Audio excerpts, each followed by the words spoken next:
Mari kita sejenak kita berdoa tadi. Dalam nama Bapa dan Putra dan Roh Kudus. Amin. Tuhan Allah Maha Murah, syukur dan terima kasih kembali kami haturkan kehadirat-Mu setelah kami bisa beristirahat pada malam hari. Hari ini kita berkumpul di tempat ini untuk melanjutkan kegiatan belajar mengajar lebih khusus pada pembelajaran agama ini. Sudilah kiranya Engkau memberkati kami ya Tuhan dalam pertemuan ini dari awal hingga akhir, sehingga apa yang kami bicarakan hari ini sungguh-sungguh bermanfaat dan berguna bagi perkembangan diri kami. Kiranya Tuhan ini kami haturkan kepadamu dengan peranan Kristus Juru Selamat kami. Amin. Dalam nama Bapa dan Putra dan Roh Kudus. Amin. Baik putra putri sekalian, hari ini kita akan melanjutkan pembelajaran yang sudah kita lalui 2-3 minggu sudah kita pelajari, dan hari ini teman-teman sebelum kita masuk pada pembelajaran, saya akan mengabsensi terlebih dahulu 12. Aisyah, Keila ada. Oke. Lalu kemudian Al Gracio, Sangil. Oke.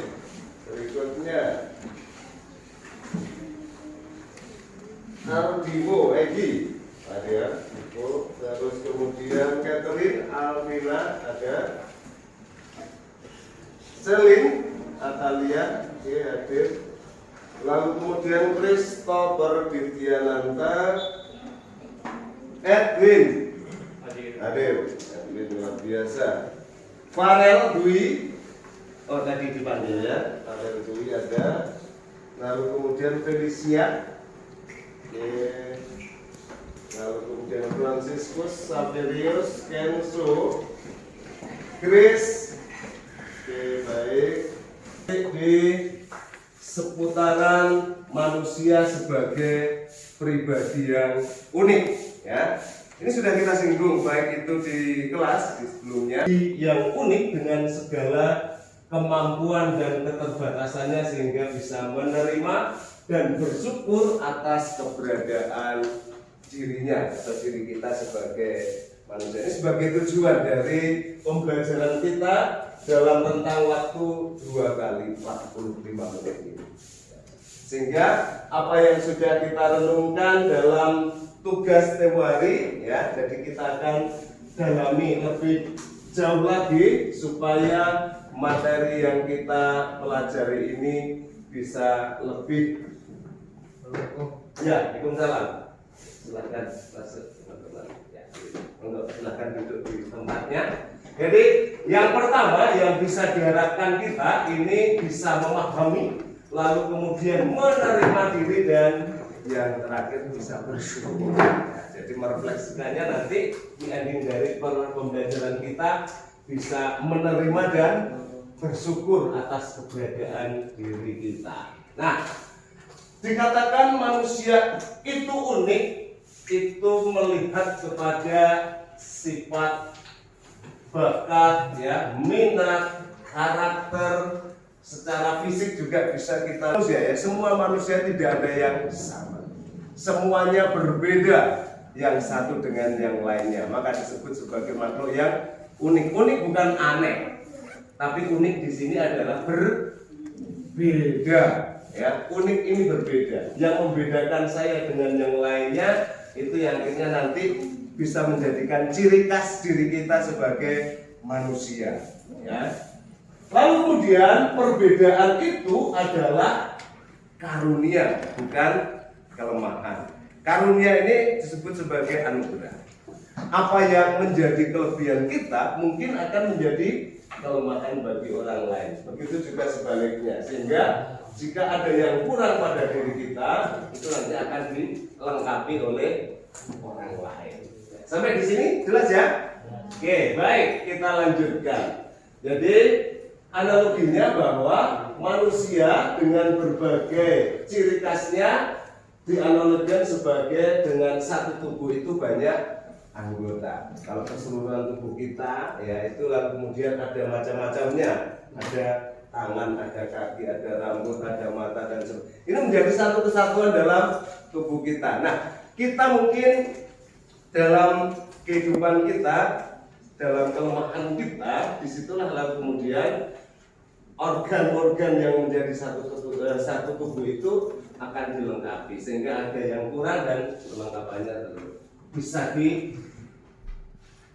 oleh orang lain. Lalu kemudian yang disebut sebagai kelebihan itu adalah bakat, kemampuan, atau dalam bahasa teologi disebut sebagai talenta atau talent, seperti itu. Nah, melihat pada bakat, ya, melihat. Lalu kemudian sekolah itu juga bisa mengambil dari hal-hal yang lain, ya, seperti itu. Artinya bisa mengembangkan diri di luar sekolah kita. Tetapi sekolah mengupayakan supaya ekstra yang ada di tempat kita menjawabi dari keinginan-keinginan dari putra-putri sekalian, ya. Semua sudah bergabung dalam ekstra kan, sudah lembar tempo hari kan sudah dikumpulkan. Nah, ikuti semua yang Anda pilih, bukan hanya terpampang pada tulisan saja sehingga nanti hanya tercatat pada nama tetapi tidak aktif. Nah, itu jangan, ya, seperti itu. Lalu kemudian berikutnya, kekurangan atau keterbatasan membuat diri kita eloknya bisa menjadi rendah hati, tapi bukan minder. Rendah hati itu ya dalam konteks ini menerima diri sebagai orang yang kurang, ya, sebagai orang yang kurang dan nantinya akan dilengkapi oleh orang lain. Oke, baik, berikutnya. Nah, ini sebuah kisah inspiratif teman-teman. Nanti dari apa yang saya sampaikan di sini sekilas pandang nanti saya akan bagi dalam kelompok, ya, dalam kelompok. Saya bacakan sekilas teman-teman, ya. Jadi kisah inspiratif ini diawali oleh seorang tokoh yang namanya Taryono Slamet, ya. Dia orang hebat, tetapi akhirnya dalam keterpurukannya itu dia bangkit. Mau saya katakan hebat itu di situ, ya. Dia terlahir di Bantul, daerah istimewa Yogyakarta. Lahir pada tanggal 29 Desember tahun 1972. Harus kehilangan kaki kirinya yang terpaksa diamputasi pada tahun 1990. Dia juga harus menerima kenyataan bahwa 10 jari tangannya tidak bisa lagi digerakkan lantaran mengalami kerusakan syaraf. Kejadiannya terhitung sangat cepat. Begitu lulus dari Sekolah Teknik Menengah atau STM pada tahun 1989, Taryono diterima di Perusahaan Listrik Negara atau PLN bagian instalasi. Ia ditugaskan di wilayah Klaten, Jawa Tengah. Belum genap setahun bekerja, Taryono dan 2 orang temannya kesetrum listrik tegangan tinggi. Nah, ini kasusnya di sini, kasusnya, ya. Lalu kemudian meskipun ketiganya selamat, semuanya mengalami cacat seumur hidup, termasuk beliaunya ini, ya. Termasuk Taryono yang harus kehilangan kaki dan fungsi jari-jari tangannya. Nah, ini kasus yang terjadi. Lalu kemudian tubuh Taryono butuh waktu 2 tahun lebih untuk mengembalikan rasa percaya dirinya. Meski sudah setahun belajar di Pusat Rehabilitasi Yayasan Kristen untuk Kesehatan Umum di Yogyakarta dan mengikuti sejumlah pendidikan serta keterampilan khusus bagi orang cacat, semangatnya juga tak kunjung datang. Karena memang awalnya dia orang yang sehat. Karena peristiwa tersetrum listrik dengan tegangan tinggi, akhirnya saraf-saraf dalam tubuhnya tidak berfungsi secara normal. Saya butuh waktu yang lama untuk bisa bangkit. Nah, kebersamaan dengan sesama penderita cacat akhirnya menggugah Taryono untuk bangkit dari keputusasaan. Ia juga makin tekun menggeluti latihan keterampilan yang diajarkan di Yakum. Bahkan Taryono sempat dikirim ke Selandia Baru, Australia, dan Belanda untuk mengikuti berbagai kursus, termasuk pelatihan fundraising, ya. Sepulang dari Australia, Taryono memutuskan memulai hidup baru menjadi entrepreneur, ya. dan pekerjaan sebagai staf yakum ditinggalkannya. Dengan bekal keterampilan yang dimiliki dan modal warisan serta uang sisa gaji, Taryono mendirikan CV Mandiri Craft yang memproduksi aneka macam kerajinan kayu seperti alat peraga, pendidikan, dan puzzle. Taryono merekrut 25 orang yang semuanya penyandang cacat sebagai karyawan. Tak banyak kesulitan saat memulai usaha karena mayoritas karyawannya adalah alumni Yakum yang sudah dibekali keterampilan membuat aneka macam kerajinan. Tak heran jika kemampuan produksi CV Mandiri Craft juga cukup besar mencapai 650 unit per bulannya, jumlah yang setara dengan kapasitas produksi dari perusahaan yang dikerjakan oleh tenaga tanpa cacat fisik. Soal pemasaran bukan masalah serius bagi Taryono. Pengalaman pernah belajar ke Eropa dan Austria membuka jaringan pemasaran untuk barang produksinya, dan sebagian besar produksi Mandiri Craft memasang ekspor utamanya ke Eropa dan Afrika. Ini saya ambil dari WordPress, teman-teman. Jadi di internet saya mengambil salah satu contoh kisah inspiratif dari seseorang yang memang awal mula sehat, lalu kemudian dari situ mendapatkan bencana bersama dengan 3 rekannya, lalu kemudian mengalami cacat.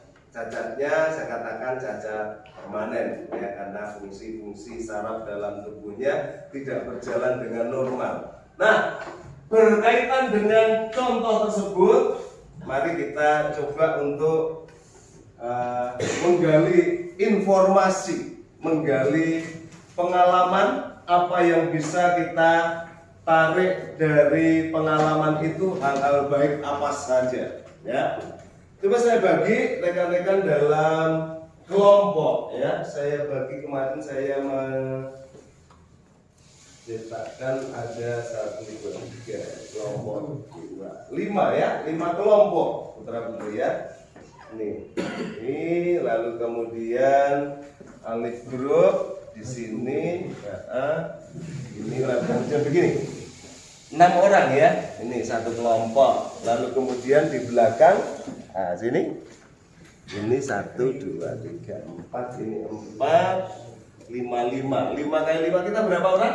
Termasuk yang ada 28 berkurang 2 ya, 26. Berarti masing-masing kelompok itu ada 5 dan hanya ada satu kelompok yang berisi 6 ya. Ini 6 ya, satu kelompok berarti selebihnya 5. 1, 2, 3, 4 5 Arwen masuk di kelompok ini. Lalu kemudian Kristina ini masuk di kelompok 1, 2, 3, 4, 5 ya. 1, 2, 3, 4, 5 1, 2, 3, 4, 5 sana ya. Kenzo ke belakang ya.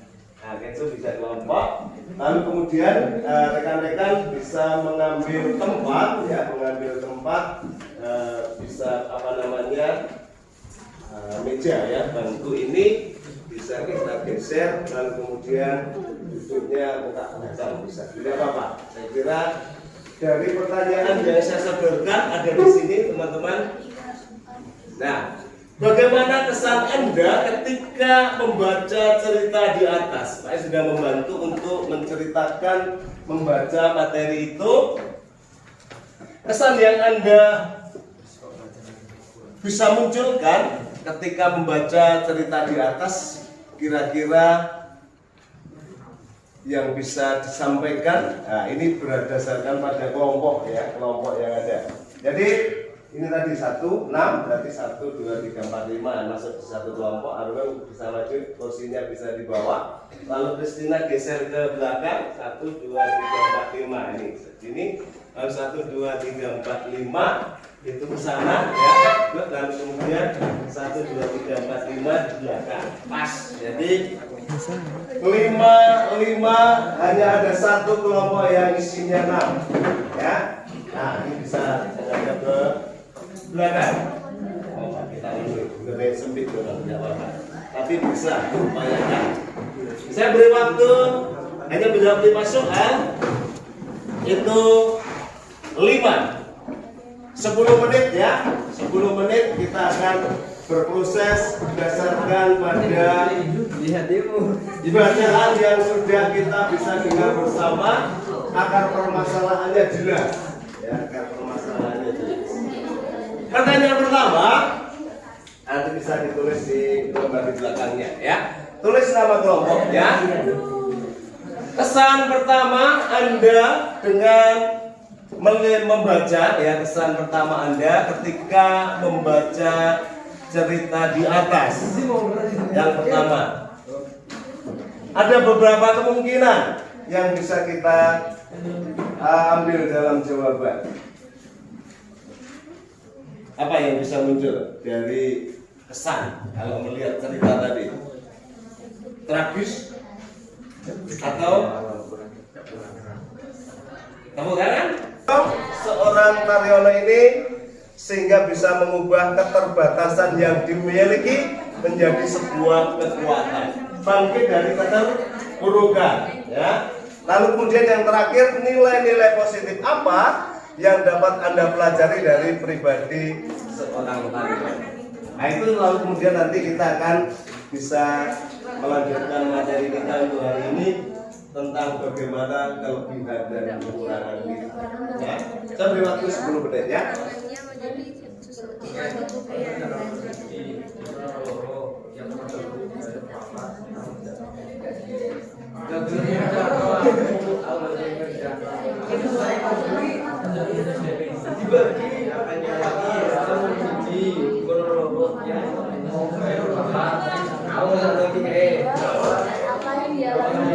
Bisa bagi untuk menjawab pertanyaan, bisa bagi bagi soal untuk menjawab.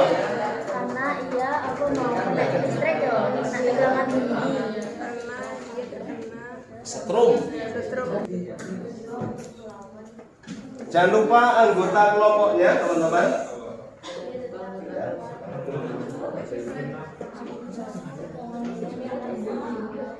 Anggota kelompok, lalu kemudian jawab tidak terlalu panjang, tapi bisa kita pahami bersama.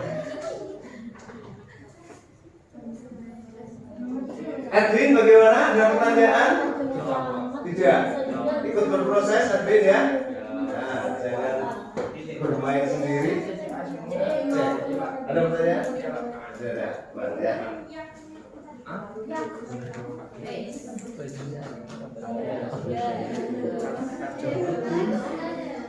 Jawab nomor berapa ya? Nomor 3. Nah, ya. Kehilangan kaki. Ya, yang lain nanti menambahkan. Ya. Ibu sehat? Oke. Ibu.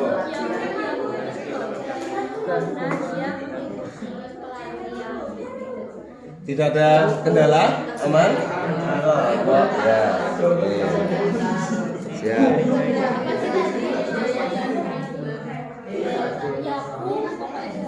Kristina, aman? Permasalahan sudah jelas ya.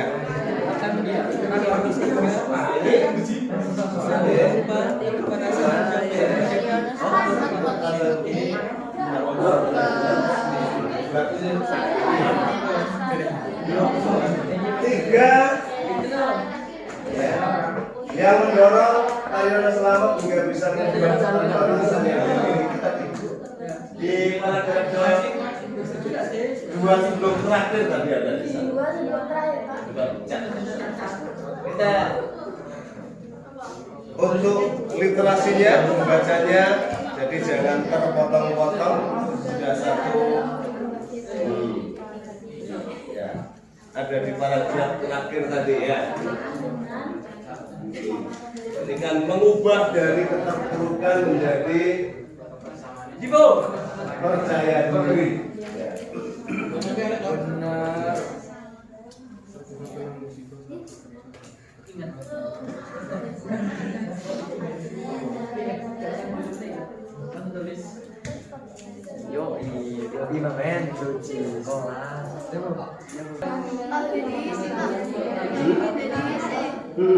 Ya, nanti tidak sabar ya untuk mengisi, kalau bersemangat. 1 menit lagi, teman-teman. Ya, 1 menit lagi. Anggota kelompoknya tulis di sana. Nanti dalam penilaian saya atau koreksi dari pekerjaan kelompok ini, jika nanti nilainya akan dimasukkan dalam daftar nilai berdasarkan pada nilai kelompok.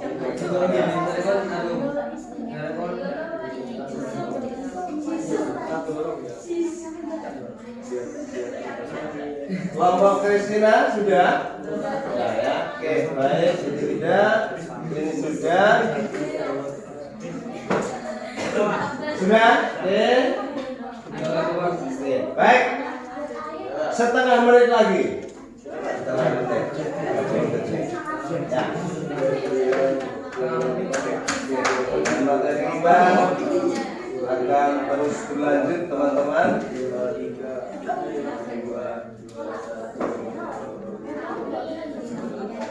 Ya, baik, setengah menit sudah usai. Mohon diberhentikan untuk menjawab soal-soal. Oke, baik, kita lihat di papan pada pertanyaan ini. Soal nomor 1, rekan-rekan, mari kita mendengarkan dari jawaban masing-masing dari kelompok. Nanti mungkin bisa saling melengkapi. Jadi pertanyaan bukan untuk saya, tapi untuk semua rekan-rekan yang ada di sini. Seandainya di kelompok tadi belum terjawab, nanti akan dilengkapi. Itulah karena kaitannya dengan keterbatasan pada masing-masing pribadi. Kita bisa disebut mempunyai kelebihan, tapi di sisi yang lain juga punya kelemahan. Nah, mungkin daya pikir kita, mungkin ada yang menjawab ini bisa berbagai macam pandangan. Yang pertama, kesan yang muncul ketika membaca cerita di atas kelompok 3. Coba Carolina atau yang lain wakilannya bisa menjawab. Kesannya sangat menginspirasi, mengharukan, terus membanggakan. Sudah, Pak. Mengharukan, ya, terharu ya, membanggakan. Seorang tokoh namanya Taryono Slamet, ya. Kemudian jawaban dari kelompok 1 sama atau berbeda? Sama. Ada jawaban lain? Dari patokannya dari kelompok 3, Caroline, ya. Jadi membanggakan, mengharukan. Arwan?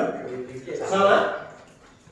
Berbeda. Oke, kita bukan kalau berbeda. Ada konsep lain dari gambaran yang dimunculkan oleh kasus tersebut. Ya, silakan izin. Kesan kita adalah karena kagum, karena bisa mengubah kekurangannya menjadi suatu kelebihan. Oke, kagum, ya. Ini lebih melihat kepada hal positifnya. Kagum mengubah dari keterpurukan menjadi orang yang mengagumkan, menginspirasi. Kelompok 4 berbeda atau sama? Berbeda kayaknya. Berbeda, oke. Munculkan kalau berbeda. Kesannya tidak mudah pantang menyerah walaupun ada kurangan dan selalu bangkit dari keputusasaan. Tidak mudah pantang menyerah atau tidak mudah menyerah? Tidak mudah pantang menyerah. Tidak mudah menyerah. Tidak mudah menyerah. Itu kalimatnya. Tidak mudah menyerah itu garis miring pantang menyerah. Ya. Oke, baik ya. Sedikit versi kalimat tidak apa-apa. Ya, tidak mudah menyerah itu sama dengan pantang menyerah. Oke, baik. Kelompok terakhir, kelompok 5. Sama. Oke. Baik, kita geser ke soal nomor 2, ya. Nah, apa yang dialami oleh Taryono Slamet dalam kisah di atas saya kira sama. Jelas alurnya tadi, Pak yang sudah membacakan. Coba saya ingin memunculkan suaranya Brian dari kelompok 5. Berawal dari Taryono kesetrum listrik dengan tegangan tinggi sebelum genap setahun bekerja dengan kedua temannya. Tarjono harus kehilangan kaki dan fungsi jari-jari tangannya. Ya, oke. Berarti niscaya dia akan lumpuh permanen. Lumpuh permanen dia ya. Tetapi satu hal yang positif tadi bahwa akan terjawab di soal nomor 4 ya. Saya kira jawaban ini sama untuk soal nomor 2. Dengan catatan teman-teman semua memperhatikan alur dari sebuah cerita dalam kasus tersebut ya. Oke, baik. Dan bangkit dari keterbatasan menjadi kekuatan. Ada memang kasus-kasus yang akhirnya orang berhenti pada keterpurukan ya, tidak mau bangkit ya, dia tidak mau bangkit dari ya. Apa teman-teman? Ingat, coba lihat aja. Nah, sesama saja. Ini menjadi salah satu hal yang positif karena kita mungkin mengalami dalam kondisi yang sama. Walaupun dalam kondisi terbatas, mari kita bangkit bersama-sama ya. Itu nilai positif. Ada hal yang lain lagi. Coba di kelompoknya kan. Untuk nomor 4 bagaimana nilai-nilai positif selain daripada yang tadi diutarakan oleh kelompok 2? Kabeh. Monggo. Saya kira sudah tadi dijawab. Hal positif apa saja? Hal positifnya, jangan pernah putus asa meskipun kita sedang mengalami masalah. Meskipun memiliki kekurangan tapi miliki tekad yang kuat untuk maju. Ya. Jangan jadikan kurangan kita sebagai alasan untuk menyerah. Ya. Oh, sudah. Oke, baik. Ya, kalau sudah, mari teman-teman kita kembali ke tempat atau tempat di situ juga tidak apa-apa.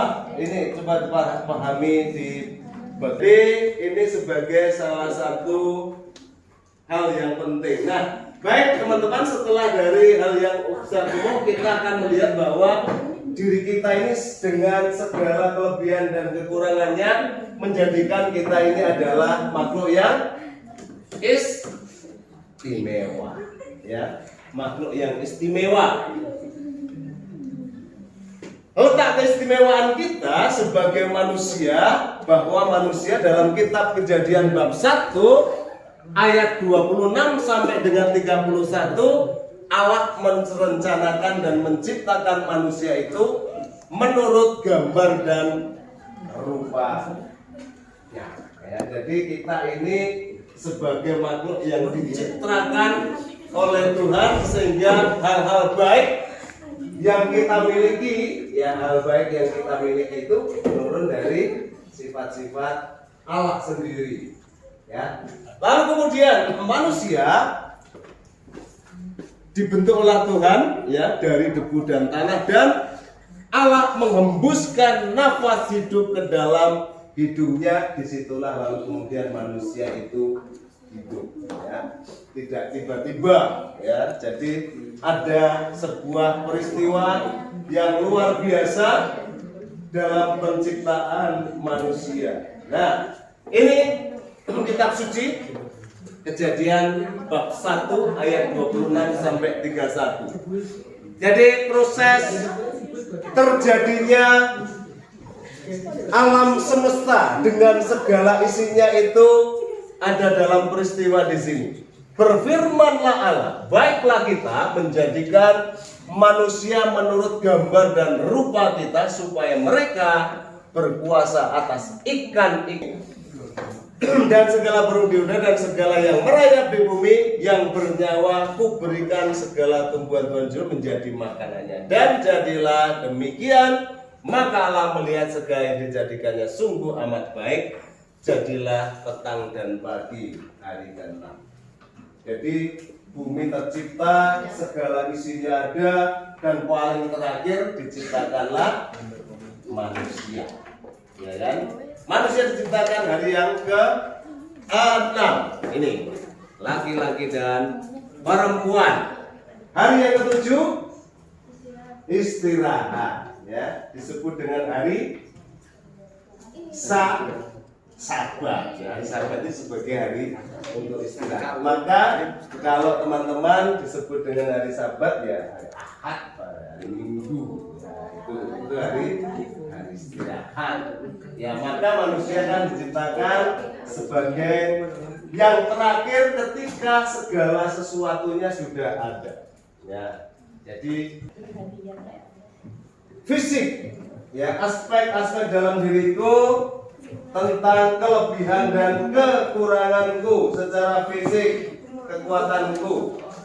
Yang menjadi kelebihan saya secara fisik, misalnya badannya tinggi besar, nah, fisik kelihatannya, ya kan? Itu sebagai ciri khas yang mana itu bisa kita lihat, ya. Jadi ada beberapa bagian yang bisa kita lihat. Siapa saya menurut pandangan alam, apa yang menjadi kelebihan saya, apa yang menjadi kelemahan saya, ya kan? Itu meliputi bakat dan kemampuan, kemudian sifat-sifat dalam diri kita, ya. Arwen ini kelebihannya akan menjadi berbeda dari teman-teman di sekitarnya, ya. Menjadi diri Anda sendiri. Ya, itu menjadi kelebihan Anda. Tetapi di sisi lain bahwa manusia juga punya kelemahan, kekurangan, ya. Nah, misalnya Alif, ya, Alif kelebihannya apa Alif kamu Alif? Merasa sudah menemukan kelebihannya? Fisiknya, ya. Fisiknya bagaimana? Tinggi.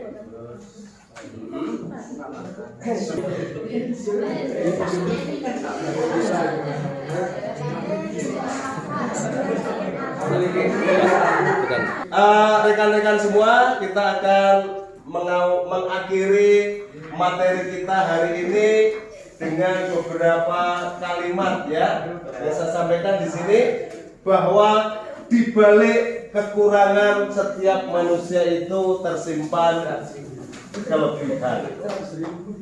Ya. Nah, ambil contoh. Tidak punya kaki, tetapi suaminya lengkap, punya anak. Ya kan? Kemudian seorang yang berkebutuhan khusus, tetapi dia juga menjadi apa ini? Pelari, ya, pelari. Ini kan dibalik kekurangan tersimpan suatu itu. Maka dengan demikian, teman-teman, aku mengucap syukur kepada Tuhan atas cacatku, ya, sebab melaluinya aku telah menemukan diriku sendiri, karyaku dan Tuhanku. Itu bagi mereka yang secara fisik punya kekurangan, mereka pun punya doanya, dan mereka ketika terjadi sebuah peristiwa yang akhirnya mengakibatkan dia harus cacat, kan bukan kemauan dia. Ya, nggak ada orang yang sengaja mencacatkan diri, sopo gelem, kan?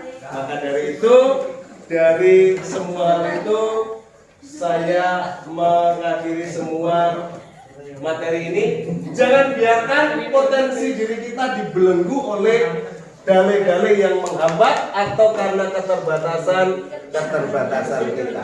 Keterbatasan tidak menjadikan kita menjadi orang yang apatis. Tahu apatis? Apatis itu pesimis, diam-diam saja. Nah, oke, baik. Lalu kemudian jadilah diri kita sendiri yang terbaik. Nah, baik teman-teman, untuk mengakhiri pembelajaran kita, saya akan tutup dengan berdoa, dan kebetulan memang sudah berakhir. Jadi 2 jam pembelajaran kita. Mari kita hening sejenak, kita berdoa. Dalam nama Bapa dan Putra dan Roh Kudus, amin. Tuhan Allah Maha Murah, kembali kami bersyukur kepadamu atas satu rangkaian pembelajaran dari awal hingga akhir telah kita lalui. Semoga apa yang kita pelajari hari ini terlebih khusus menggali terkait dengan kelebihan dan kekurangan kita. Semoga apa yang menjadi kelebihan kita menjadikan sumber kekuatan bagi kita untuk kita semakin mengembangkan diri dan percaya diri, dan terlebih khusus pada kelemahan-kelemahan kita, supaya kita jangan berkutat dengan kelemahan tetapi bangkit untuk melanjutkan suatu karya yang positif untuk pengembangan diri kita. Dan sebentar lagi Tuhan, kami akan meninggalkan tempat ini. Berkatilah dalam pembelajaran selanjutnya sehingga kami tetap fokus sampai dengan akhir seluruh pembelajaran kita. Terpujilah Engkau kini dan sepanjang masa. Amin. Dalam nama Bapa dan Putra dan Roh Kudus. Amin. Selamat pagi dan berkah dalam.